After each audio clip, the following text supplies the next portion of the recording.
teaches people to become millionaires. Today, hear his money-making secrets. It was life-changing and just woke me up. Went from 48 to 100,000 1 year. What do the rich teach their children about money that the poor and middle class do not?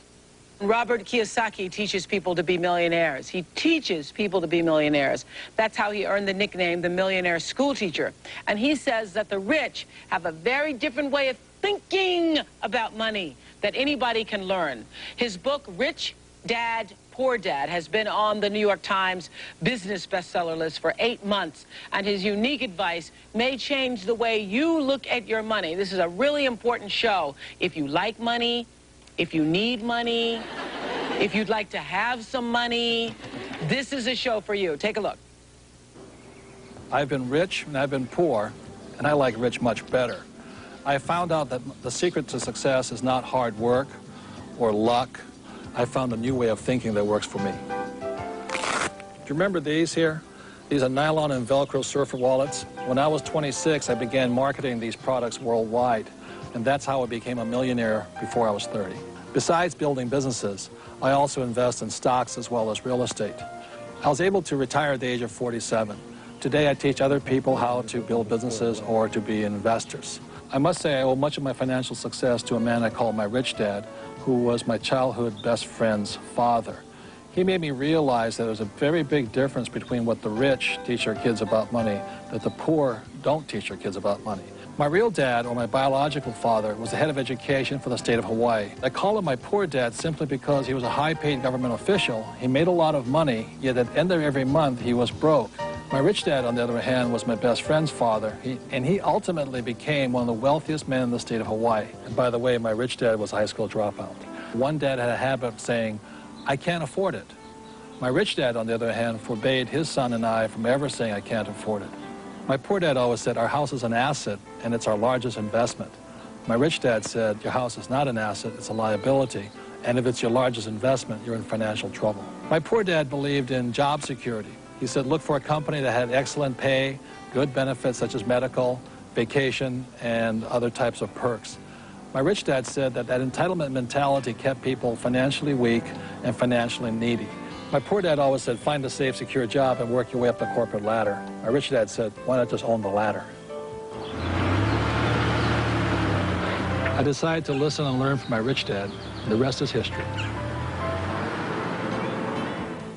Well, let's go through some more of Robert's points about what he says. The rich teach their children that the poor and middle class do not. Main difference, you say, between the rich and poor lies in what we teach our children about That's money. Correct. Really? Very much. And it's a mentality. It's a total way of thinking, right? Exactly. Yes. And it's really easy to change if you're willing to change the way you think.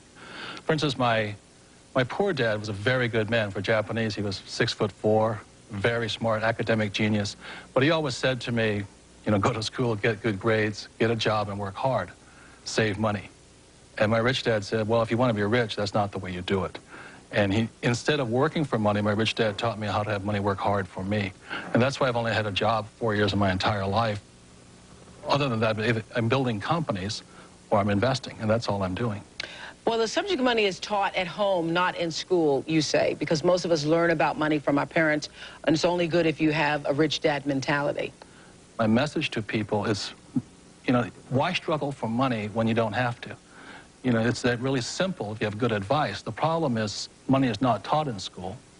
And so what we do is we oftentimes follow in our parents' footsteps. We may do different jobs, but we oftentimes follow in the same financial patterns.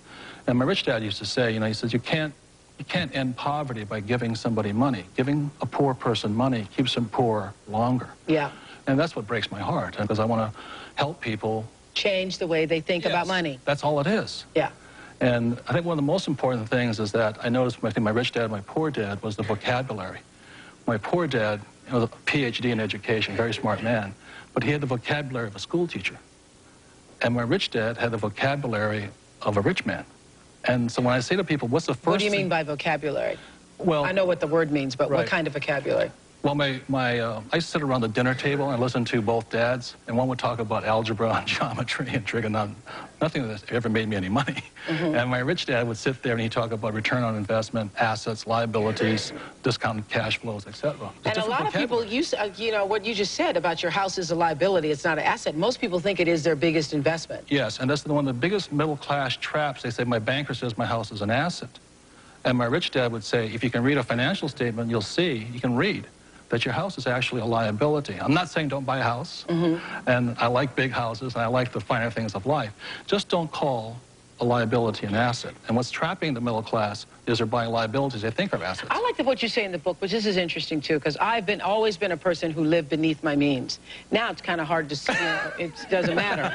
But I've always been a person who, because I just was reading about how the Chevy Chevette was the worst car, one of the worst cars ever made, and I had one of those little tin cans because that was the thing that I could pay cash for and not have to, you know, pay interest and so forth. So I've always believed in living beneath the means until you could really afford to pay for stuff, mainly because I hate bills. Just hate bills. And you say one of the mistakes that middle class and poor people do is they try to look rich. So those are the first people to go buy the furs, the diamonds, the big TVs, and all the stuff, correct? Right. My rich dad called it looking good and going nowhere.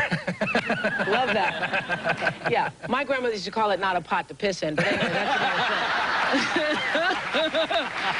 Kind of the same thing. I'm glad you said that. You heard that too. Okay, they'll edit that somewhere. But anyway, it's the same principle. You have all this stuff. I know when I see people out and they got all the stuff and all the things and but then when they go home, what? They have bills. They have bills. And they worry and their health goes down and, you know, it's not worth it. The thing that I think most people don't realize is that there's only two kinds of money problems, basically. One's not enough money and one's too much money, and they're both problems. And you really you have to know how to handle too much money, as I'm sure you do right now. Otherwise, if you... Watching it all the time. Had a bad week last week. Yeah. But it's a different problem, Yeah, it's a different kind of problem, So when you have no money, you have to have a plan to eventually have plenty of money. And then when you have plenty of money, you got to shift plans. Yes. And so that's why people who win the lottery all of a sudden get all this plenty of money, and they go broke again. And overwhelmed by it. Right, and they go because they've never understood how money worked. Paul Rogers says he changed from a poor dad to a rich dad and now wakes up every day with a new outlook on life. Here's what Paul's story is. Paul Rogers, a divorced father of two, was making $48,000 a year as a firefighter and living paycheck to paycheck. By the time I paid the house payment, the child support, the car payment, food and utilities, with the two kids, it was really tough. Last year, Paul discovered Robert Kiyosaki's financial plan. He stresses three main things. Number one, set up a home-based business. Number two, get control of your taxes. Number three, take that extra income and buy more assets with it. He followed the steps and set up his own home-based business. It was easier than he thought and only cost him $300. With that extra income from his new home business and a pay raise from the firehouse of $300 a month, he started to buy homes that were in foreclosure. You can purchase them under value, go in, carpet, paint them, fix them up, turn and sell them, and even make more money. With the money he made from selling those houses, Paul bought stocks, mutual funds, IRAs, and even set up an educational account for his children. It has changed my outlook on life because this has given me more time freedom with my kids and more financial freedom. And the best thing is my income's gone from about $48,000 to a little over $100,000 in a one-year period. Wow. Wow. I bet you're impressed with yourself. I'm impressed with Rich Dad, Poor Dad in the book. It's just an unbelievable book. You're going to have a great response from all your viewers on this. Really, you sound like an infomercial, but we're not. So it obviously has changed your life, your outlook, and what you will now pass on to your children. Yeah, really, the educational system that I had growing up didn't teach me about debt, credit card debt, liabilities, college loans, you know, getting that fancy car right out of school.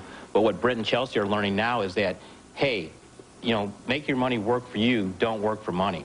So it's been a big life-changing experience for me. So what exactly, because now people are going, what exactly caused you to go from 48 to 100 in a year? Well, that's a very good question. I think what it was, number one, I sat down and I actually wrote out what my goals were and what my dreams were, and I had never done that before. And when I actually wrote those on paper, I said to myself, well, how am I going to get there? What do I need to do?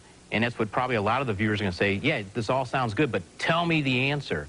Well, the answer for me was I set up a home-based business. By doing so, it only cost me $300. I'm generating income from that and taking that income, buying real estate, put it in to the stock market, stuff like that. Buying more assets in my life and having my money work for me. But you also kept your other job. I'm still a full-time fireman. I plan on keeping that. I thoroughly enjoy my job. Yeah. We love firemen. Yeah. Have me on the singles show. Yeah, I will. Wait a minute. You don't need to. Yeah. I'm here. You don't need a show. Call the Oprah show and give me a call. Okay. So your whole life has changed? Yeah, pretty much. I've got just a great outlook. I mean, when I wake up every day now, it's just like there's all kinds of opportunity out there. But it's really taking that first step and saying, you know, why am I here? You know, what do I want to do? Where do I want to go? Well, one of the things you say is that the poor pay their bills first, the rich pay themselves first. That's a really tough one, but it makes people kind of crazy. Yeah. Because, the richest man in Babylon says pay yourself first. But what most people do is they pay their bills first and they never pay themselves anything. And that's a discipline I had to get into, was I always pay myself first, even when I had no money. And when I have all these bill collectors calling me, I use them as inspiration. You know what I mean? Really? Oh, when they're hounding, the government's hounding you, bill collectors calling, because I've been broke, so I can understand what it feels like to be broke. When those guys are calling you, instead of, shrinking and going into the shell and eating my pizza, yeah, I use it as motivation to go out and make more money. So I use my bill collectors as motivation, and that's why I paid myself first, even though sometimes I wasn't. What would you pay yourself? I always bought assets. I'd buy a house, or I'd put money in the bank and things like this. But it was just a habit. Exactly what you're talking about. It's up here. It's about changing the way you think. That's what the whole book is about. That's it. Because we're our biggest asset, we're also our biggest liability. We are. Yeah, we are. I know. I read that. Thank you. Okay. During the commercial break, you said what? Stand up. Say it again. You say that you can pay yourself first, pay your bills second. But if you do that, you still can't afford to buy a house. Say you bought a house. How am I going to get somebody to loan me the money to buy a house when I can't when I can't fully pay my bills as I'm paying them now? When I'm paying the minimum payment, let's say that. He doesn't understand the principle of pay yourself first. He's with a lot of people out there who are saying, look, I got the bill collectors calling. I'm scared to answer the phone because I don't have the money. So how am I going to now give myself money first when I got these people knocking down my door? That's what all these people are shaking their heads to. Right. They're thinking easy for you to say from where you're sitting now. Well, I sell. I'm a salesman. I go to work every day and I try to sell more and more and more to make more and more money, but that money's still going to my bills, so I'm not getting called by the credit collectors. One thing that Paul said right there, he starts a home-based business. The tax laws are written against, tax laws are not equal. And if you want, what I'm saying is, got to get educated here. So the tax laws are not equal. So if you're an employee and you work harder and harder, the government's going to take 50% no matter what. So by being a business owner, which is Paul did, he has tax advantages that the middle class and poor do not have. The taxes are the biggest expense in your life as a salesman. The more money you make, the more the government takes. So get control of your taxes first by setting up a home-based business. Take that tax savings now, pay down debt, and buy more assets in the real estate. And you said, well, I've got credit problems. I'm not going to be able to get a loan. Find a motivated seller. Find owner financing. There's all kinds of opportunities out there. Most of society, though, will watch this show and then they'll go back to just sitting at home at night. You really have to change what you're doing in your life. If you're not happy where you're at financially, you've got to do something drastically. Just saving money and investing is not enough. There is a complete mindset that goes on. I think that's what these people who came... Paul was saying, because we all have the mentality in this country, right, you work harder, it will pay off in the end. It does not, because the government always gets theirs. Right, yeah. and then real estate is the least taxed income you can get. So when my wife and I were struggling, we saved $6,000, we bought that house.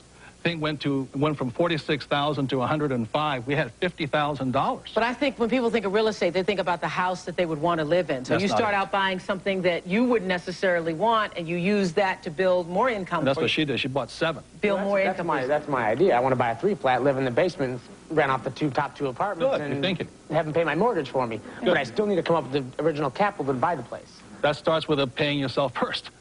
Hey, Oprah. what people should be teaching in school, because I swear to you, we've all been taught be responsible, pay your bills first so that the people don't, you know, call you or not harassing you and so forth. What were you going to say, Paul? I would say that I was dealing with the real estate, what Robert's talking about, but for $300, I set up a home-based business. Anybody in this room can do that, and you're going to save money on your taxes, number one, while you're generating income on your business. Once you've got that income coming in, you can do all the real estate that you want then. So it's really just getting out there and looking at the different opportunities. $300 investment, can't beat it.